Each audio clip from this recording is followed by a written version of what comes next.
Well, let's get more on the Middle East. Professor Maziyar Ghiabi is Director of the Centre for Persian and Iranian Studies at the University of Exeter. Professor, welcome. Good to see you. How do you read this? Are we now effectively seeing the end of the ceasefire?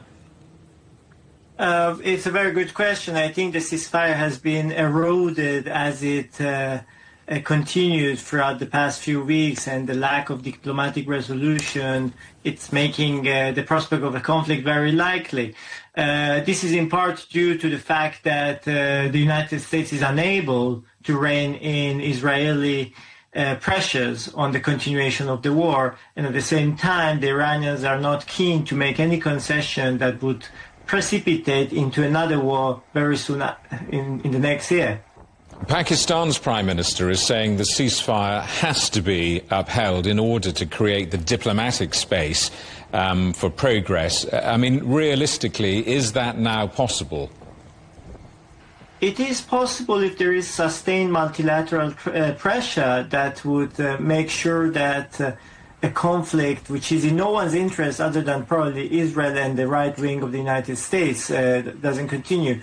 But I think the kind of bridges of communication and of pressure have found themselves in a kind of stalemate and have been obstacled over the past few weeks. And I'm very pessimistic about any potential resolution. I think we are going, towards the next stage of a conflict. Iran's foreign minister is visiting Beijing for talks. I wonder what role, if any, can countries like China further play in trying to facilitate international diplomacy?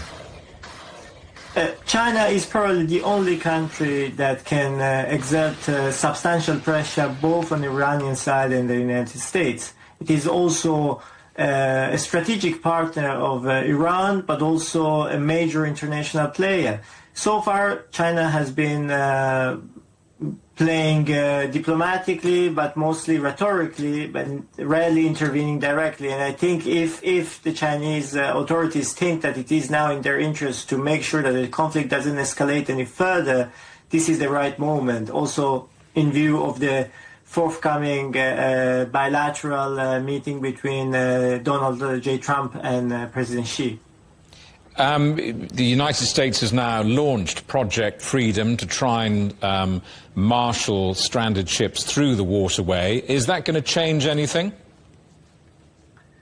It will create a casus belli, so a cause for American retaliation following being targeted by Iranian army.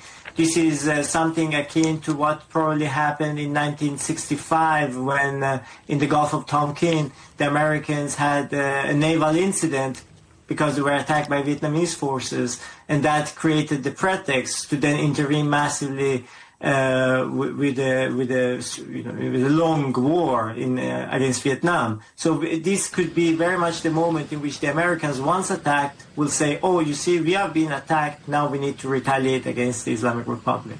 Professor, I'm sure we'll talk again in coming weeks. For the moment, thank you. Professor Maziyar Ghiabi, the Director of Centre for Persian and Iranian Studies at the University of Exeter.